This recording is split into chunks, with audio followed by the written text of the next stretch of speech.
Hey everybody, I'm Grandmaster Ben Feingold. This is 5 Minutes with Ben, and I'm Ben. This is a game, speaking of old, from 1952 in the Latvian Championship between everybody's favorite player, Mikhail Tal, and his opponent, Artur Darznieks. Tal must have been very young in 1952. So, like that. Okay, the game doesn't take very long, but I've already had about a 3-minute introduction talking about my personal stuff, boring you to death. But, so this is going to be like 7 minutes with Ben. So you get 2 extra minutes free. Also, I'm guessing, could be 5, could be 10, I don't know. Okay, they played 4 knights. E4, E5, all 4 knights came out.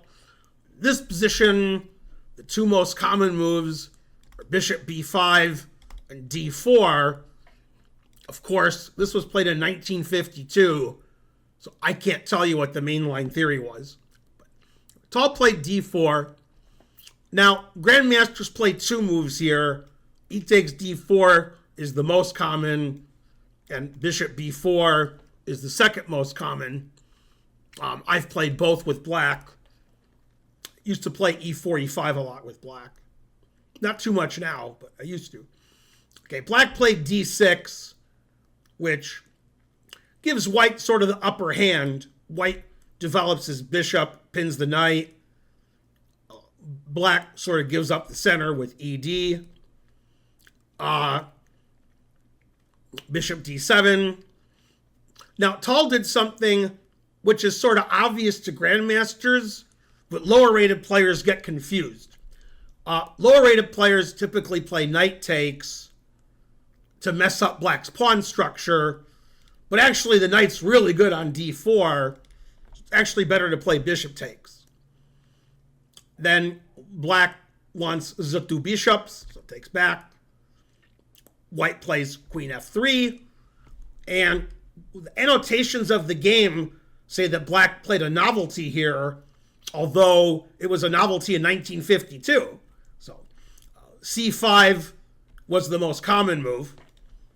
Black played bishop g4, attacking the queen. That doesn't seem like a good move. I don't like the bishop on g4. I like my bishop defending my c-pawn.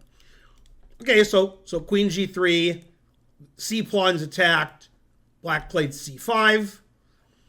Tal, 1952, 17 years before I was born, knew my rules. It's not knight f5, it's knife f5. Although I stole that rule from Greek Grandmaster Vasilius Katronius. Anyway, so they traded on f5 because the knight's too strong. Black played queen d7 attacking the pawn. Mikhail Tal was sacrificing pawns before you guys were born.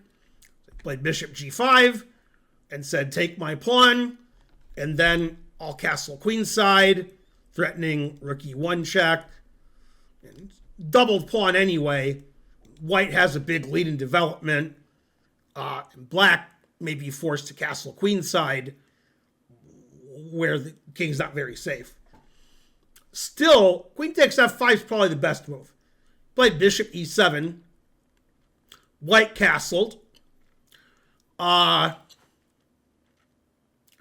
guess castling is risky because of bishop h6. So black got greedy, took the pawn on f5. Tal stopped his opponent from castling with rook e1. Now, it's white's move. White could probably take on f6. If queen takes, knight d5 is winning. And g takes, looks pretty ugly. So black played king f8 to get out of the pin. Now bishop takes f6. Doesn't really bother black. Black can just take with the bishop because the bishop's not pinned anymore. Okay, Tal made a big threat. Played queen e3.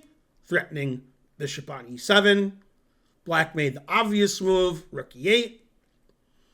Now the bishop's pinned. again. So Tal took the knight. Oh, give me the knight. If you take with the bishop, then checkmate with advantage. Again, taking with the pawn looks super ugly. Man, that's a bad pawn structure. So black played queen takes f6, understandable. Tal played the obvious knight d5, and black said, my king is not very good, and your knight's really good. Let's trade queens. And then I think white's better if they trade queens, because c7 pawn is under attack. Rook on h8 isn't very good. But okay, Tal wanted the queens on, played queen f3. Black had enough of Tal's knight on d5, played c6. And Tal played knight c7 with 2 threats. And I guess if 2 super grandmasters were playing, black would resign. Because you can't stop both threats. The obvious threat is knight takes rook. Unfortunately for black, that's the only threat he saw. So maybe it's actually fortunate because black didn't realize he was losing, so he had like a better life for a few seconds. If he had realized he was losing now, he'd be like, dang. But now he probably thought, oh, my rook's attacked, I'll move it away. So that improved his life for a few seconds. Then his life got really bad. So he blundered, though if he doesn't blunder, he's still losing, but his blunder makes him really losing. There's different kinds of losing. Played rook c8 attacking the knight, and that's pretty bad for the Latvian championship. It's the championship of a country. So shouldn't miss knight e6 check. That's pretty bad.